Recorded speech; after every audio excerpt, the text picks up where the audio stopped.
في 10 دقايق مش اكتر هتعملي احلى صينية بطاطس بالفراخ في الفرن، وجميلة وتحفة، وتشرفك قدام ضيوفك، وتنفع للعزومات وللاكل البيتي ليكي ولأولادك. اكلة بصراحة هتعجبك جدا جدا، وبصراحة هتلاقيها فوق ما تتخيل، وفي منتهى البساطة، وفي 10 دقايق هتكون جاهزة، وتسويتها مش هتاخد اي حاجة على النار. هنبدأ مع بعض ونقول بسم الله والحمد لله والصلاة والسلام على رسول الله صلى الله عليه وسلم. اهلا وسهلا بكم احبابي الكرام في قناتي منوعات ام لايف. والنهارده هنعمل فيديو جديد وصينية البطاطس بالفراخ في الفرن بطريقة سهلة وبسيطة وخفيفة وسريعة، ومش هتلاقوا اروع ولا اجمل من كده. زي ما احنا شايفين كده ده منظرها بعد ما طلعت من الفرن. فدلوقتي هقول لكم على الطريقة من اولها لاخرها على طول، وفي منتهى البساطة. اول حاجة هنجيب بطاطس نقشرها ونقطعها زي ما شفتم كده. حابه تقطعيها دواير زي ما انت عايزه مفيش اي مشكله، حابه تقطعيها زي ما انا عاملاها بالطول برضو مفيش مشكله، بالطريقه دي زي ما انت شايفاها، بس انا بحب اعملها كده. عندي فرخه كنت غسلاها ونقعاها بالخل والليمون، ورشه عليها شويه بهارات كده وسايباها في التلاجة تتبل. وعندي بصلايه مبشوره، بصلايه متوسطه، وعندي شويه فصوص توم 5 6، وعندي حبيتين كمان حبهان. نبدأ مع بعض دلوقتي نشوف هنعمل ايه. جبنا صينية على النار، اي كان الصينية اللي عندك، هنحط فيها شوية زيت، واول ما الزيت يسخن بننزل بالفراخ المتبلة ومغسولة ومتنضفة والمنقوعة بالخل والليمون والملح. زي ما احنا شايفين كده، شايفين الزيت علشان سخن، اول ما تحط تلاقيها بتفرقع قدامك كده. ده تعرف ان انت ماشية على الطريق كويس. البنات اللي لسه مبتدئة بقى في الدنيا معايا كده، انا بعمل الفيديوهات دي ليهم. البنات اللي لسه في سنة اولى مطبخ زي ما احنا بنقول، بنحط الصدر كده على الوش، وبنحط الوراك كده بالطريقه ديت علشان كلها ايه تستوي مع بعضها سويه كويسه. هنحط بهارات كمان دلوقتي زي ما احنا هنشوف بعد ما نزلنا بالفراخ في الصينيه السخنه جدا بالزيت الحار. هنحط كمان شويه بهارات اهيت، نص معلقه بهارات. البهارات دي يا جماعه عندي مشكله بهارات فراخ، على ملح، على كمون، على فلفل اسود، على جوز الطيب، على الحبهان. كل البهارات اللي تتخيليها انا حطاها في البهارات دي وفرمها مع بعض. بجيبهم سلام، بجيب البهارات دي صحيحه زي ما هي، مش بجيبها مطحونه، لان في ناس بتجيبها مطحونه. وانا بنقيها وبسخنها عندي على النار في صينيه، وبكمان بطحنها عندي في المطحنه في البيت. ما بحبش اشتري ابدا البهارات اللي هي معموله المشريه مطحونه جاهزه. عندي فصين كمان مستكه او حبهان زي ما انتوا بتقولوا، بنكسرهم كده بالسكينه وبحطهم مع الفراخ وهي بتتشوح. الطريقة دي صدقيني هتلاقيها جميلة جدا وخفيفة جدا، وهتلاقي الريحة معاكي واصلة لآخر الشارع.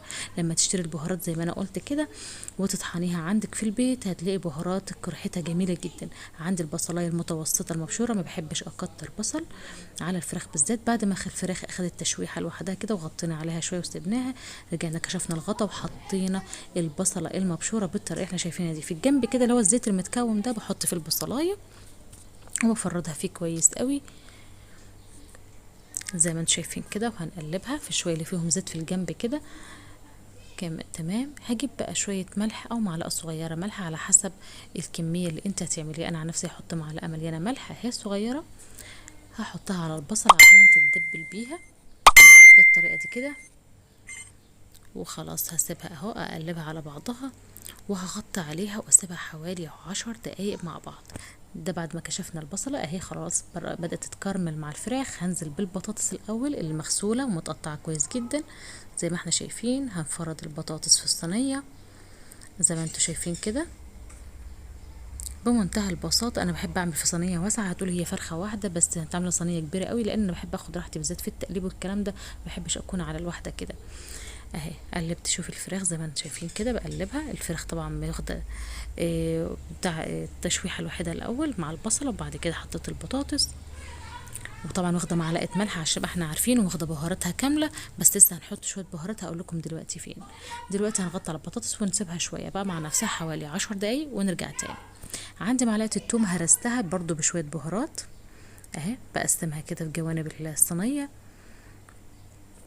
كده، بقلبها وبغطي عليها وبس اهو. بنزل عليها بايه؟ بالطماطم المضروبه في الخلاط، حوالي كيلو طماطم تقريبا، يعني كنت ماليه الشفشق بتاع الخلاط طماطم. نزلت عليها بالطماطم دي زي ما احنا شايفين كده على البطاطس وبالثوم، وبعدين بنزل بشويه ميه صغيرين علشان تستوي بيهم، وكمان هنزل بشويه سكر صغيرين كده علشان احنا حطينا الصلصه.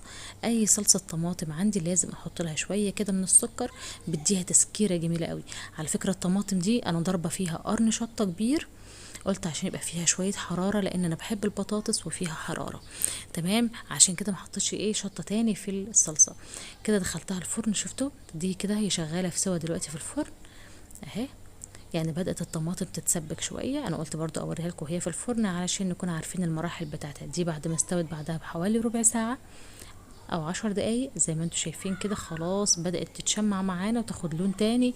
وكمان البطاطس بتاعتنا دخلت في السوا شوية، وهنرجع نبص عليها تاني زي ما احنا شفنا اهي، خلاص بدأت تحمر جدا.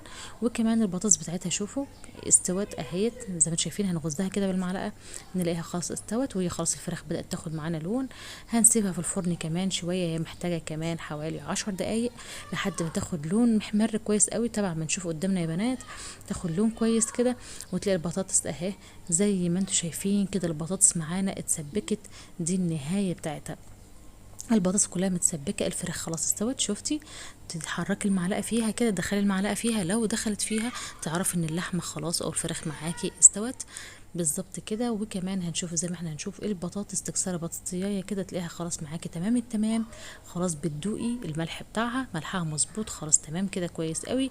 ملحها مش مظبوط بتحط شويه ملح صغيرين، مع عايز حابه تكملي شويه بهارات كمان ماشي، مفيش يبقى كده تمام. يا ريت ما تنسونيش من لايك واشتراك في القناه وتفعيل زر الجرس عشان يوصلكم كل جديد.